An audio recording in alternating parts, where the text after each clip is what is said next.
மச்சான் அந்த முடி விட்டு சரியான சிட்டு முடிஞ்சிடா. நான் என்ன கடையில கத்துவான்டா.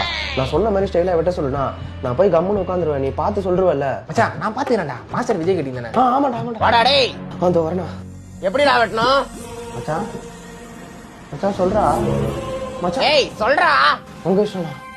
ஏய் மிஷின்ல 2 3. ஐயோ மாஸ்டர் கட்டிங்க்கு மிஷின்லாம் போடக்கூடாது. மச்சான் மச்சான் பாருடா. ஏய் சொல்லடா. உங்க இஷ்டம்டா. நீ டிவி பாக்குறதுக்காடா உன கூட்டின்னு வந்தேன். ஏய் பின்னாடி 4 இன்ச் ஏத்தி பாக்ஸ் போட்டா. ஐயோ பாக்ஸ்ல போட்டா காலேஜ்ல அடிப்பானுங்களே. மச்சான் மச்சான் கடைசி ஒரு வாட்டி பாருடா. ஏய் டைம் ஆகுதுடா. உங்க இஷ்டம்டா. அவ்வளவுதான் முடிஞ்சு கிளம்பு. சரிண்ணா. ஏன்டா பேசல? மச்சான் ஒரு கத்துனோனே அள்ளு விட்டுச்சுடா. ஆளே பாக்க டெரராகறாரா.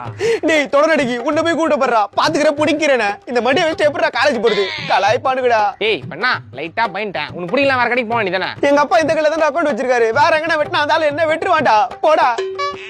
மாஸ்டர் விஜய் மாதிரி வெட்ட என்ன ஃப்ரெண்ட்ஸ் கூட விஜய் மாதிரி ஆக்கிட்டீங்களேடா.